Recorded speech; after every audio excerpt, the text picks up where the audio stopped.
Vamos lá, cara, o Cavaleiro da Lua é uma série que já reservou um espaço nos nossos corações. O último episódio foi um episódio bom, né, mas ele teve ali alguns pontos fracos. Agora, a cena final, galera, tá bombástica. Sobre a cena final que eu quero conversar hoje, eu já fiz a análise, né, do último episódio e nesse vídeo aqui nós vamos analisar apenas a cena final porque eu achei necessário, eu achei que tem muita coisa aqui pra gente conversar. Tem algumas teorias pra fazer, né, cara, e basicamente essa cena revelou algumas coisas que mudam tudo que a gente viu da série até agora. Vamos lá, cara, no começo, né, o Arthur começa ali no asilo, né, agora um asilo de verdade, e a deusa Amit está ali aprisionada no corpo dele. Um cara misterioso surge e foge com ele do asilo, velho. Qual que é a primeira coisa que a gente pensa, né? A gente pensa que é um dos seguidores de Amit. E esse cara misterioso, inclusive, matou ali alguns funcionários do asilo, né? Ou seja, é alguém do mal. Só que quando eu vi o chapéu, cara, né, realmente eu achei muito familiar e eu saquei quem era esse cara, né? Eu imagino que quem conhece a história do Cavaleiro da Lua das HQs também pegou a referência. Principalmente quando ele para do lado de uma limousine, né, cara? Né? Entrando na limousine não deu outra, né? Lá está o Khonshu muito bem vestido. O Khonshu não pode fazer nada com o Arthur, né? Justamente por isso ele precisa de um avatar. Ele por si só, né, cara, não tem esse poder. E é justamente essa parte que precisa ser muito bem interpretada, né? Que deixou muita gente confusa. Olha só, cara, o Khonshu disse que o Mark acreditava que depois que ele deixasse de ser o avatar de Khonshu procuraria Layla porque ele precisaria de um outro avatar. E a Layla a gente sabe que é uma boa guerreira, né, cara? É muito habilidosa em combate. Seria um bom avatar. Mas não, cara, né? Não é só por querer um outro avatar que Khonshu queria Layla, né? Tem algo mais específico. E ele diz que Mark não faz ideia do quanto ele está encrencado. E aí Khonshu apresenta a Arthur o seu amigo que ainda o serve. Adivinha, cara? Jake Lockley, a terceira personalidade que a gente tem visto ao longo de toda a série, que vimos aprisionado dentro daquele sarcófago, o mais violento e impiedoso dos três. E o cara pega uma arma, velho, né? E sem hesitar executa Arthur, né, velho? Também acabando, né, com a chance de Amit voltar. Tem muitas questões aqui, né, velho? Ele continua sendo o avatar de Khonshu, mas como? O Khonshu não se separou de Mark e Steve? E se não era apenas para substituí-lo, né? Pra que Khonshu precisaria da Layla? Qual que é a verdadeira razão, né, dele querer ela como um avatar? Vamos lá, cara, uma coisa de cada vez, né? Vocês vão entender tudo. O Jake é avatar de Khonshu? Sim, e isso significa que o Mark e o Steve também são. Mas como, velho? Como se eles não sabem disso? É simples, cara, né? Lembram de como era no início, né? Quando o Steve não sabia da existência do Mark? O Mark já era avatar de Khonshu. Ele já era o Cavaleiro da Lua e o Steve não tinha ideia. Por isso ele se acorrentava, ele não sabia o que ia acontecer à noite. E agora a gente tá aqui vendo o Steve e o Mark vivendo a mesma coisa. Eles não sabem do Jake, né? E muito menos que ele permanece ali servindo Khonshu. Só que caso você não tenha percebido, velho, né? Essa informação, essa cena aqui muda tudo que a gente viu na série até aqui. E é justamente agora que as coisas ficam mais interessantes. Vamos lá, cara, do começo. No início da série, o Steve não tinha conhecimento sobre o Mark. Já o Mark sempre soube da existência do Steve. Afinal, né, o Mark é a personalidade principal e ele sabe por que e quando o Steve foi criado, cara. Presta atenção nisso. O Mark tem esse conhecimento todo porque ele é a personalidade principal. E a criação do Steve, né, foi a forma que a mente dele encontrou para conviver com os traumas que ele vivia na infância. Então, basicamente, né, ele tinha ali mais controle, enquanto o Steve tinha uma visão limitada da realidade, né? Ele não sabia o que estava acontecendo e até lembrava de algumas coisas do passado, né, cara, de maneiras diferentes do que aconteceu. Mas agora, olha só, velho, como as personalidades foram posicionadas agora, né, no final da série. Nós temos aqui o Steve e também o Mark na posição de uma visão mais limitada da realidade. Exatamente como antes acontecia apenas com o Steve. Só que agora, velho, o Mark vive isso também. E nós temos o Jake, que entende tudo o que está acontecendo. E ele sabe da existência do Mark e do Steve. Tanto que o Khonshu cita ali, né, o Mark e o Steve pro Arthur e o Jake estava ali, velho, ouvindo tudo. Mano, a forma como a cena final da série, né, e a cena pós-crédito foram construídas deixam claro, é como se na verdade o Jake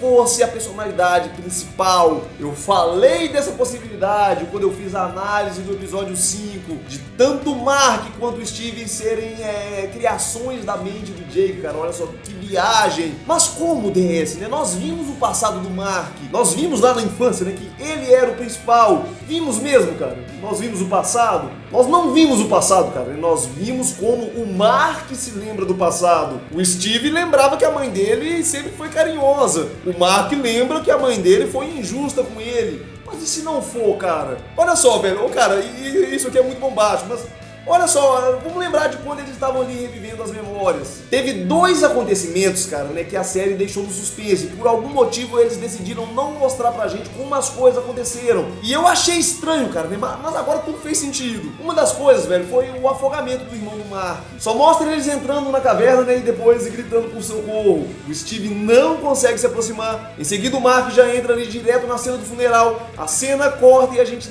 não sabe como tudo aconteceu. E se você acha, velho, que não mostrou porque seria pesado, né, mostrar uma criança morrendo, tipo, nem precisaria mostrar morrendo, né, é só mostrar como eles acabaram ficando presos, pelo menos até a água começar a subir, né. De qualquer forma, como eu disse, foram 2 situações assim, né, nós temos ainda uma outra. A outra foi a noite do assassinato do pai da Layla. Só mostrou todo mundo morto, né, o Mark tinha falado anteriormente que quem matou o pai da Layla foi o seu parceiro. Mas por que não mostrou isso pra gente? Onde estava o parceiro dele, cara? O que aconteceu com o parceiro dele? O pai da Layla foi assassinado, cara. Esse foi um momento de destaque ao longo da série. Será que não era importante mostrar? Não era importante, né, mostrar como aconteceu? Se não mostrou, cara, talvez seja porque o Mark não se lembra do que rolou nesses momentos. Se bobear, velho, né? Foi o Jake que assumiu e matou o pai da Layla. Ele não é o cara que segue a sua missão, custe o que custar, né? Matando todos que aparecem no seu caminho, como ele fez no asilo. Eu cantei essa bola lá na análise que eu fiz do episódio 4. E as coisas pioram muito, né, quando a gente começa a falar do irmão do Mark. Mas vocês vão ver que aqui as coisas também se encaixam demais. Eu comentei aqui que era perceptível uma certa hostilidade do Mark ali com seu irmão. Muito detalhe pra gente prestar atenção, né, cara? Mas ele desfez ali do desenho. Na frente da caverna ele deu uma zoada ali no irmão. E num de seus aniversários, né, já após a morte, a própria mãe acusa ele de sempre ter tido inveja do irmão. E se for verdade, cara, né? E se o Mark, né, ou melhor, o Jake, levou o seu irmão pra caverna sabendo do risco, né? De propósito. Caraca, velho, né? Seria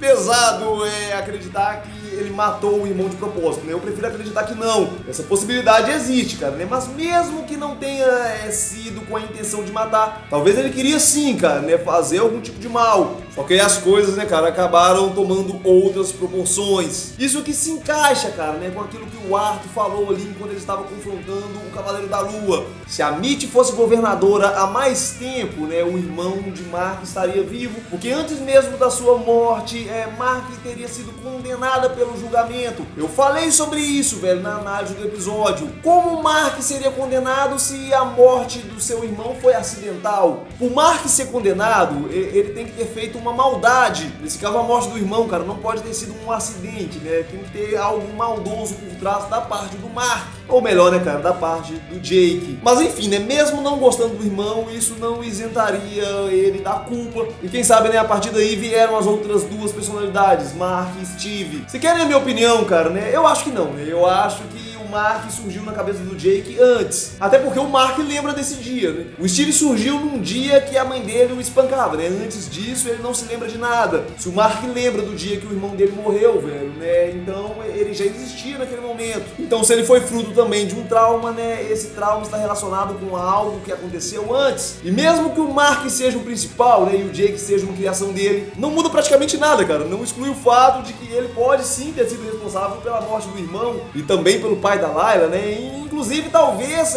o surgimento dessa personalidade maligna tenha relação com o tratamento da mãe com o Mark e com o irmão. Nitidamente, né, velho? A mãe tinha uma preferência pelo irmão. E esse ódio pode ter crescido ali dentro do Mark ainda quando criança, alimentando essa personalidade maligna, o Jake. E aí, ali na caverna, né, essa personalidade tomou o controle e, de alguma forma, né, cara, levou à morte do seu irmão, né, velho? São muitas teorias, são muitas possibilidades. De qualquer forma, nada me tira da cabeça que o Jake tem culpa na morte do irmão, tem culpa na morte do pai da Layla, né? Sendo ele o principal ou não. Agora uma coisa é certa, cara, né? Essa cena do quarto ali, onde vimos o Mark e o Steve preso, é muito semelhante como a série começou, né? Onde nós vimos da perspectiva de uma personalidade secundária. O que a série agora tá mostrando a gente, o Steve e o Mark, da mesma perspectiva que anteriormente foi nos mostrado uma personalidade secundária. E agora ainda tem mais uma questão pra gente conversar aqui, né, cara? Sobre a Layla. O que Khonshu precisa dela, afinal? O Jake também é a resposta, cara, né? E o Khonshu nos deu a pista. Vamos lá, né?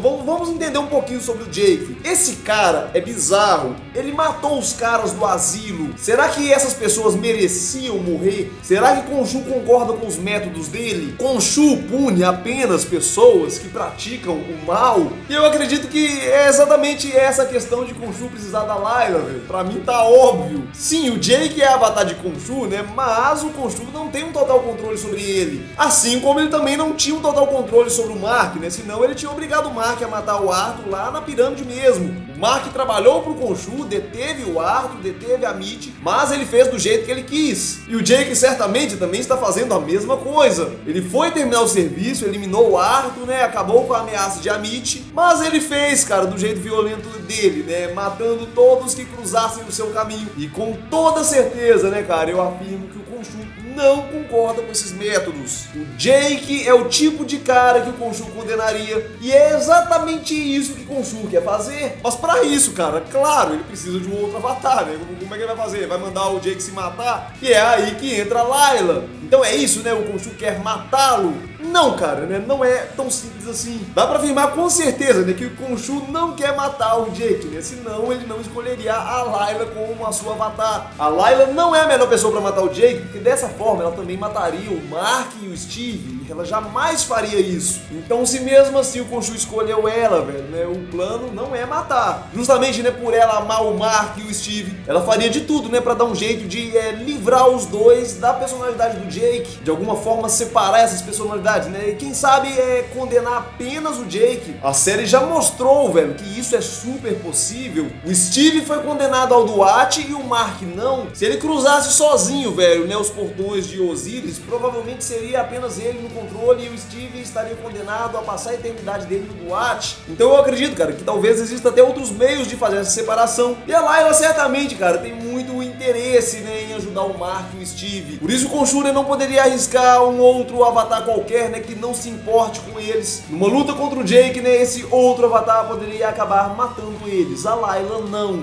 Cara, comenta aí o que você achou, né, dessas explicações, dessas teorias, né? Basicamente é o que eu gosto de fazer. Eu tenho ficado feliz com esse trabalho, né, cara? Basicamente essa foi a primeira série que eu analisei, né? Muitas virão. Nós vamos analisar filmes também. É um trabalho que está começando e eu preciso muito da sua ajuda, velho, pra compartilhar, né, pra mostrar pra aquele seu amigo que gosta desse tipo de conteúdo. Vamos fazer esse canal crescer, cara, né, pra gente conseguir alcançar mais pessoas, levar esse trabalho a um outro nível, cara. Eu agradeço muito por todos vocês que estão aqui. A gente se vê aí com certeza, cara, né, nos próximos vídeos. Só força, velho, tamo junto sempre, espero muito que vocês tenham gostado. E eu quero muito estar aqui todos os dias batendo aquele papo nerd com você. É isso, galera, amo muito vocês e eu fui, valeu!